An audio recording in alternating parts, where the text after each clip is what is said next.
So guys, ito po yung Cumular Ranch na matatagpuan po dito sa Bukidnon. Impasugong Bukidnon, napakaganda po ng tanawin. Ito po ay nasa bandang kalikuran.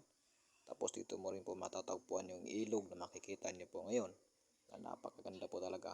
At yung mga bundok na yan, dyan mo rin matatagpuan ang Mount Culago. So 40 pesos lamang po ang registration para po tayo makapunta dito sa Cumular Ranch. So ano pang hinihintay nyo sa mga magbarkada dyan, friends, family na gusto mag-unwind at yung mga stress kanilang work? So pwede nyo ito pong puntahan, napakaganda, kasama yung pamilya. So mag-rides na rin kayo. Ano pang hinihintay nyo guys? Yeah, adventure na natin to, napakaganda po talaga.